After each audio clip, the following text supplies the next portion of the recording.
The Tale of Peter Rabbit. Once upon a time, there were 4 little rabbits. Their names were Flopsy, Mopsy, Cottontail, and Peter. They lived with their mother in a sandbank underneath the root of a very big firm tree. "Now, my dears," said Mrs. Rabbit one morning, "you may go into the fields or down the lane, but don't go into Mr. McGregor's garden. Your father had an accident there. He was put in a pie by Mrs. McGregor. Now, run along and don't get into mischief. I'm going out." Then old Mrs. Rabbit took a basket and her umbrella to the baker's. She bought a loaf of brown bread and 5 currant buns. Flopsy, Mopsy, and Cottontail, who were good little bunnies, went down the lane to gather blackberries. But Peter, who was very naughty, ran straight away to the Mr. McGregor's garden and squeezed under the gate.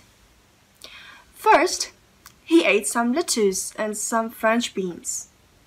And then he ate some radish, and then, feeling rather sick, he went to look for some parsley.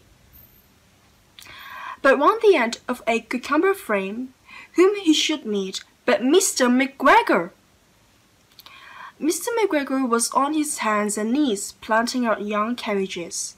But he jumped up and ran after Peter, waving a rake and calling out, "Stop, thief!" Peter was most dreadfully frightened. He rushed all over the garden, for he had forgotten the way back to the gate. He lost one of his shoes among cabbages and the other shoe amongst potatoes. After losing them, he ran on 4 legs and went faster, so that I think he might have got away altogether if he had not unfortunately run into a gooseberry net, and got caught by the large buttons on his jacket. It was a blue jacket with brass buttons, quite new. Peter gave himself up lost and shed big tears, but his sobs were overheard by some friendly sparrows, who flew to him in great excitement, and implored him to exert himself. Mr. McGregor came up with sieve, which he intended to pop upon top of Peter. But Peter wriggled out just in time, leaving his jacket behind him, and rushed into the tool shed and jumped into a can. It would have been a beautiful thing to hide in, if it had not had so much water in it. Mr. McGregor was quite sure that Peter was somewhere in the tool shed, perhaps hidden underneath a flower pot. He began to turn over carefully, looking under each. Presently, Peter sneezed. "Kerchoo!" Mr. McGregor was after him in no time, and tried to put feet upon Peter, who jumped out the window, upsetting 3 plants. The window was too small for Mr. McGregor's, and he was tired of running after Peter. He went back to his work. Peter sat down to rest. He was out of breath and trembling with fright, and he had not the least idea which way to go. Also, he was very dumb with sitting in that can. After a time, he began to wonder about going lippity, or not very fast, and looking all around.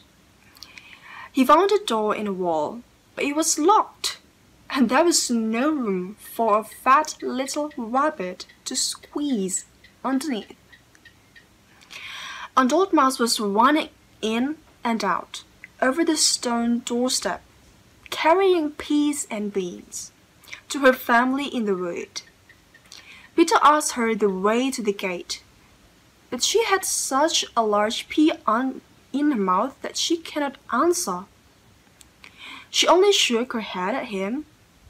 Peter began to cry. Then he tried to find his way straight across the garden. but he became more and more puzzled. Presently, he came to a pond where Mr. McGregor filled his water cans. A white cat was staring at some goldfish. She sat very, very still. But now and then, the tip of her tail twitched as if it were alive. Peter thought it best to go away without speaking to her. He had heard about cats from his cousin, little Benjamin Bunny.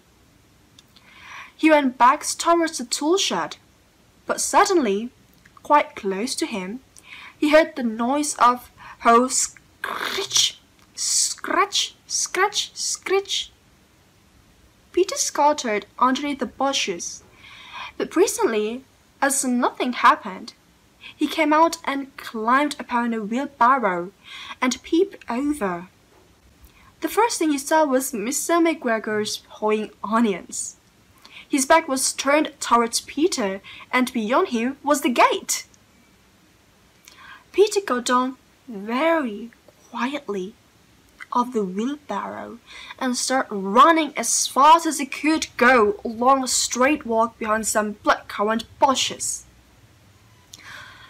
Mr. McGregor caught sight of him at the corner of Peter, did not care.